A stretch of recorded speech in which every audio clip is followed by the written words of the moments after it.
So I spend a lot of time sticking cameras underwater and observing fish behavior because I like to see how fishes behave as well as how they react to certain baits. So for mellow type of bass fishing for both smallmouth and largemouth, I love using big live leeches.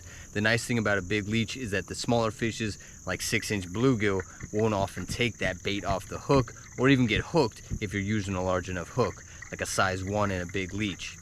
But I always wondered about the delay between a bass hitting the bait between live leeches and live bait fish, like a live minnow.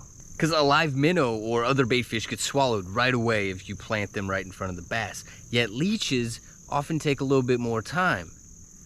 And it lies in the fact that leeches, as a defense mechanism, curl up into a tight little ball. And this presentation is just not appealing to the fish. Bass like living, moving baits. They don't often prey on dead items. That movement is key. So once this leech starts that awesome undulating, it then becomes the irresistible bait for the bass.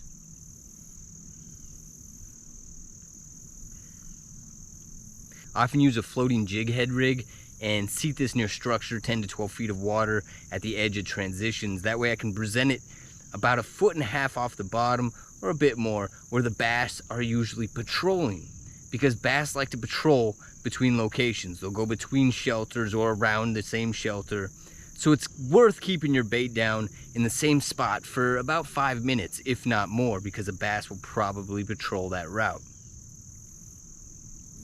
And if you're curious how I rig that floating jig head rig, that's hard to say. I put it in a card. You can just click on that. It'll take you to the right timestamp. It's like the 20-minute mark. And I'll link that in the description down below. Just to make sure you use a bigger hook and a bigger leech for bass.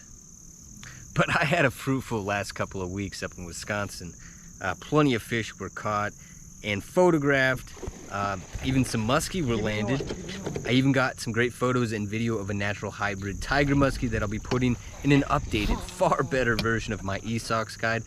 Those are the Pike's muskie, pickerel, and I'll complete that sometime down the road. And I want to thank you all for the 2,000 subscriber mark. That is pretty cool.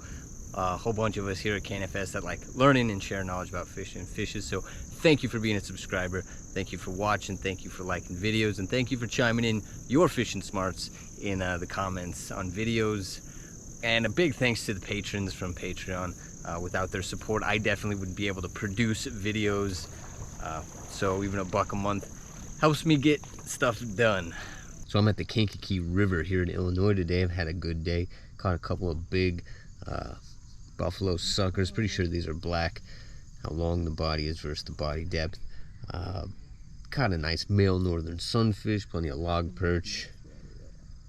Just been a good day here. So coming up, I've already filmed all the stuff for the 3 remaining fishing methods for the lepimids. And that'll be coming up. So I'm actually going to be heading to Massachusetts in a couple weeks. Do some fishing there. Fish responsibly and good luck.